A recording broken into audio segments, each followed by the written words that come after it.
Do I set out to write a masterpiece?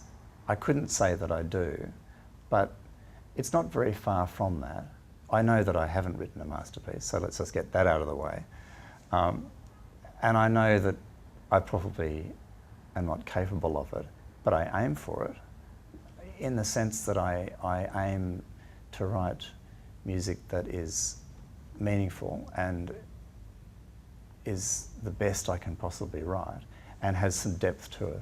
The beginning of a piece can be very difficult or it can be very easy, but these days I find that beginnings of pieces are the result of a lot of thinking, whereas when I was a younger composer I would just sit down at the piano and with my manuscript book and my pencil and jam a bit and notes would come out and I would say, yes, they're good, and I'd go on and I'd get to the end and boom, it'd be finished.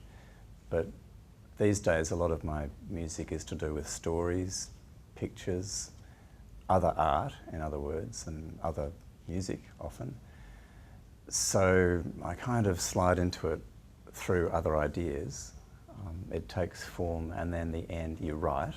The end is sometimes hard to judge because it's very easy to get caught up in technicalities, trying to refine something so much that one reaches a point where the refinement is actually working backwards, and I think that's the point when I know, no, leave it alone and work with the musicians and maybe you'll get a bit more inspiration through it then, and then it's done.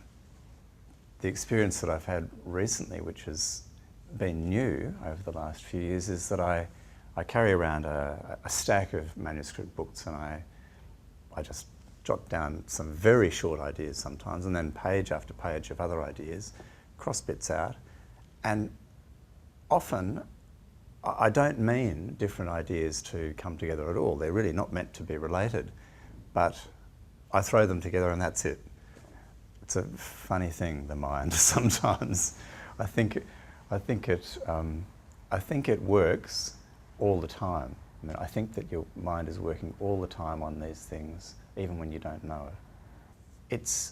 It's an interesting process because you're asked to write music for a particular occasion, for a particular group, often, and those things are highly stimulating, I find. I think about the people who are playing the music that I'm writing, and sometimes I know the people.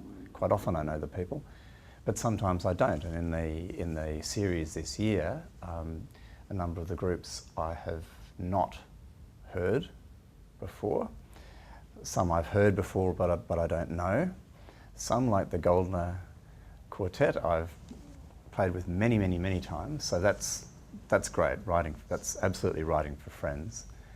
And then there's the situation where I've written an already performed piece, my piano trio, which was for my friends Wilma Smith and David Berlin, and that is now going to be played by the Egner Trio, whom I first heard at the Melbourne International Chamber Music Competition, and I was a jury member there. So there's so many of these sorts of connections. It's rarely that you just write a piece of music for a stranger for the money.